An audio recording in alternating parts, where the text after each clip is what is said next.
A lethal crowd crush at Travis Scott's Astroworld has left the world looking for answers, and to the past for more examples of concerts that turned deadly. But who's to blame for the Who concert disaster in Cincinnati that left 11 dead? In December of 1979, the Who were certified rock royalty. The group was on the second U.S. leg of a tour promoting their album Who Are You, released the year before. The band's performance in Cincinnati was among the first handful of dates on that leg. According to Rolling Stone, several thousand reserve seat tickets and nearly 15,000 festival seating tickets had been sold for the concert at Riverfront Coliseum. Festival seating refers to general admission events that allow any ticket holder to stake their claim on whatever square foot of space they desire in a large open area. The practice in place at the Who concert in Cincinnati was not unusual, but we know now that it is dangerous, encouraging people to force their way into small areas or choke points, causing the conditions that can lead to a crowd crush. While many venues had eliminated the controversial practice by 1979, Riverfront Coliseum had not.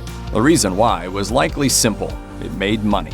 Despite a similar incident at a 1977 Led Zeppelin concert at the same venue, in which dozens were injured during a crush against the entrance doors, the warning went unheeded.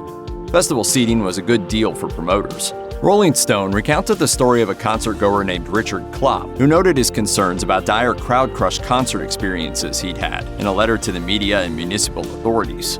Criticizing the festival seating practice, he wrote, "What this means for the promoter is more money. For the concert-goer, this means that he'll probably have to sit in the aisles or on the floor, jeopardizing his safety and the safety of others.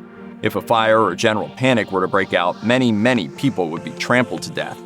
3 years later, he was proven right in the worst possible way as he and his wife were swept up in the cruel events of that December night. The stampede began when thousands of fans burst through doors to get unreserved seats. A youth outside said they were ready to kill to get a good view of the concert. Around 7 p.m., a police lieutenant noted how many people were pressing forward to get close to just a few soon-to-be-open doors.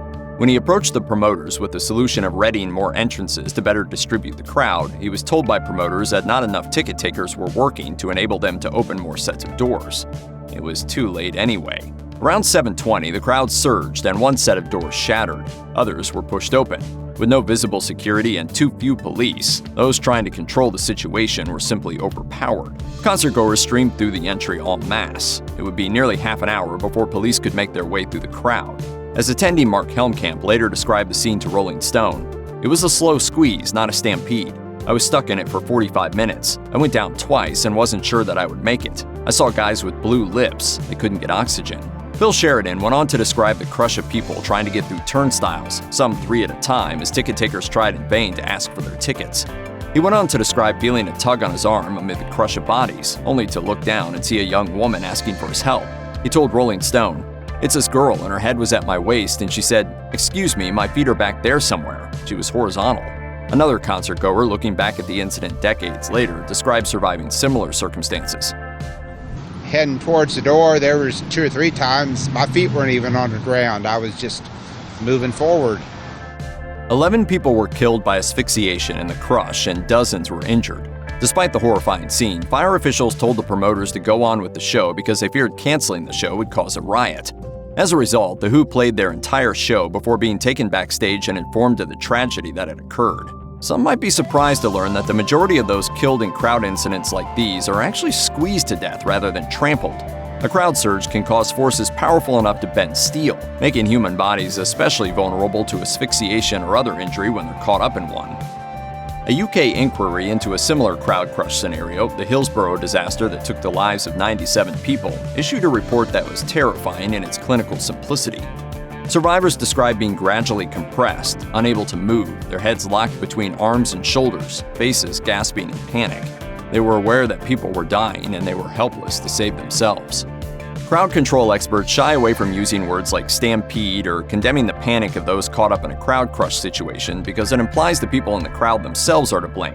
In reality, individual people are rarely to blame for crowd crush incidents. Instead, experts look to those who are supposed to be keeping the fans safe, such as the organizers, hosting venue, promoters, and security.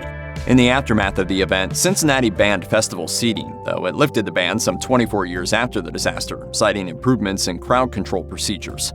Given recent events, though, cities may once again be reassessing how they handle concert crowds. Cincinnati and Paul Wertheimer, who watched the news of that day in 1979 unfold and was moved to become an expert in crowd control, told the Los Angeles Times that the Houston incident was preventable. As the Cincinnati Enquirer noted, disasters such as these inevitably bring up painful memories for survivors of the Who concert disaster. That night, several of the victims had been just teenagers, 3 attending the same high school.